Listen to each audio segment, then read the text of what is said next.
Okay, this is an arts and crafts video where I'm going to record for posterity and for myself, in case I forget, how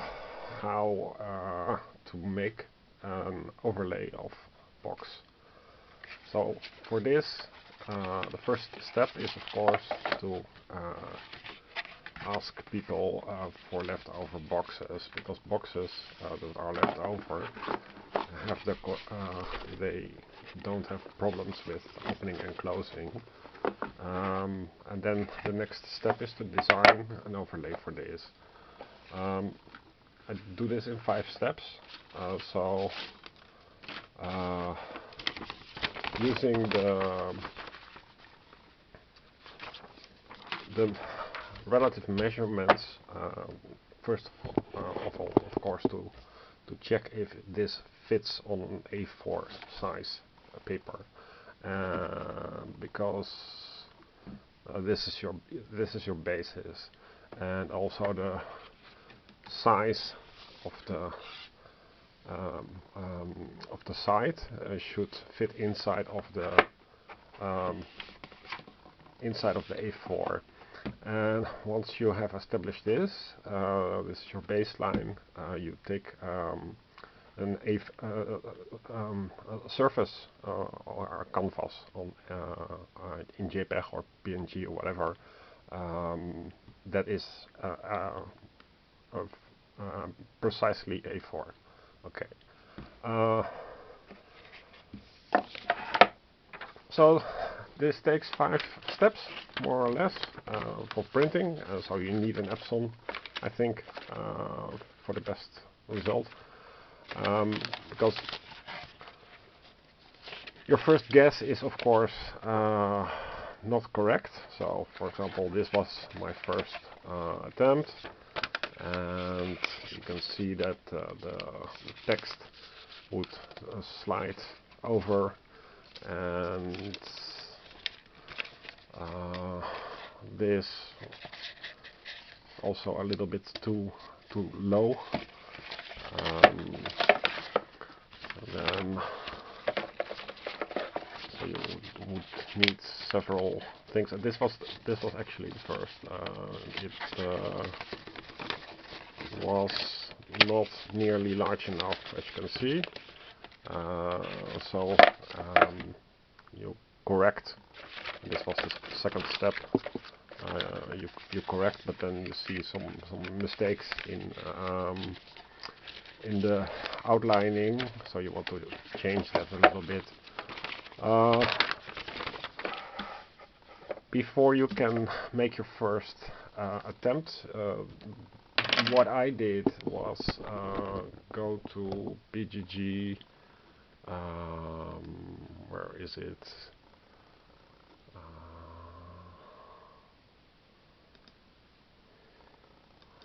BGG usually has pictures of fronts and backs.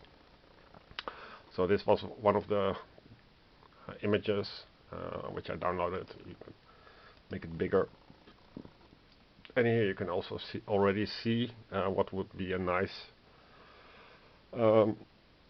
thing for the side, and this would be a nice thing for the long side.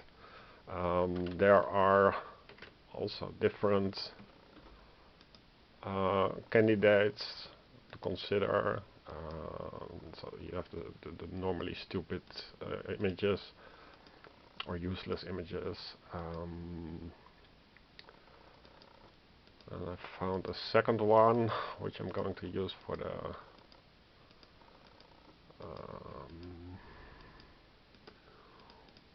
let me see if I can find it.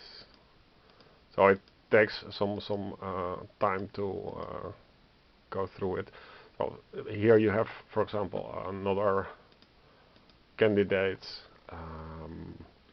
So I'm going to use this for the back side, for example. So you save this in a separate folder. I called, no, this is my blueprint. Don't need it. So for this folder, I made a cover, and in paint.exe I cut out the long side and the short side. And for the general process is if the box is too large, or if the long sides are too require too much, doesn't fit on an A4, then you would need a separate page. So you print out the sides 4 times, so 2 times for the outer box and 2 times for the inner box. The inner box should be 99% smaller, or 99% of the over size. So yeah, once you have a first version, you can create a PDF because that is more reliable. I use a free tool called online2pdf.com, and this allows you to make from a JPEG, which you construct, to convert it into a PDF, and the PDF itself you can print. For the printing options, you can set it to vivid draft and save. Where is it? It's Adobe. So if you go to the print settings, I'm not sure if you can read it. I'll try to zoom in, but don't have good results for that. Here is properties in advanced. For properties, you go to quality. Quality should be draft or draft vivid. Draft is the really nearly no ink, and draft vivid is a little bit more lively, as the name suggests. And for the final result, you do print high quality. I've saved my settings to best natural, so no extra saturation. And here is the save inked and toner, because you need at least several attempts, and then you print.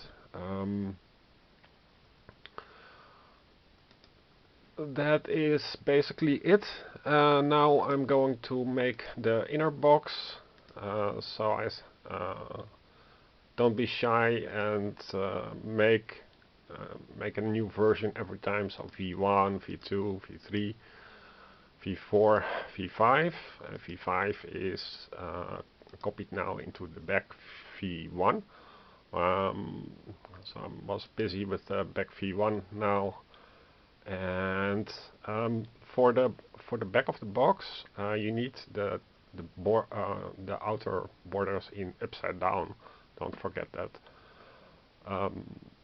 because it's standing up. So you select from the correct JPEG the border, and then you go like rotate 180 degrees. Maybe this wasn't nice, so take another selection like this, for example, rotate 180 degrees, because these things are standing up, and also for the side bars. You can select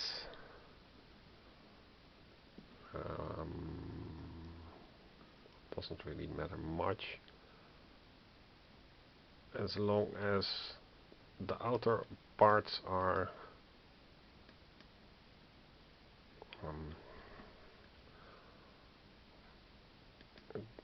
it's not very practical to do this with a camera running, because I can't really enlarge it well, but suppose this is something Well, you could slide it over the other one, but then you would lose the other one. But you can also rotate as it is in situ.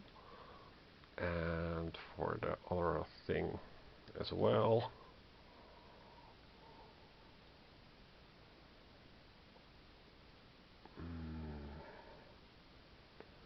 So it's very simple tools that do their job. Now for the inner part, I want the other image. So this was the other image. Open with Paint. Of course, you can also do this with advanced tools like GIMP, but then you would have to learn GIMP. So you Control A, Control C, switch, Control V, and just put it in a corner and overlay it like so, for example. And this would be nice. So I'm going to save this. Well, it is already back V1, so I'm going to save this.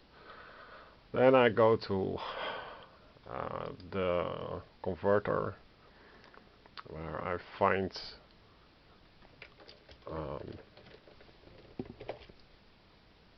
Control Shift 6 is for productivity purposes, to make this into a detailed thing. So big back V1, open, convert. To zoom out again. So you can see it in the browser, but what you want is, of course, the file itself. Control C, Control X, and then go to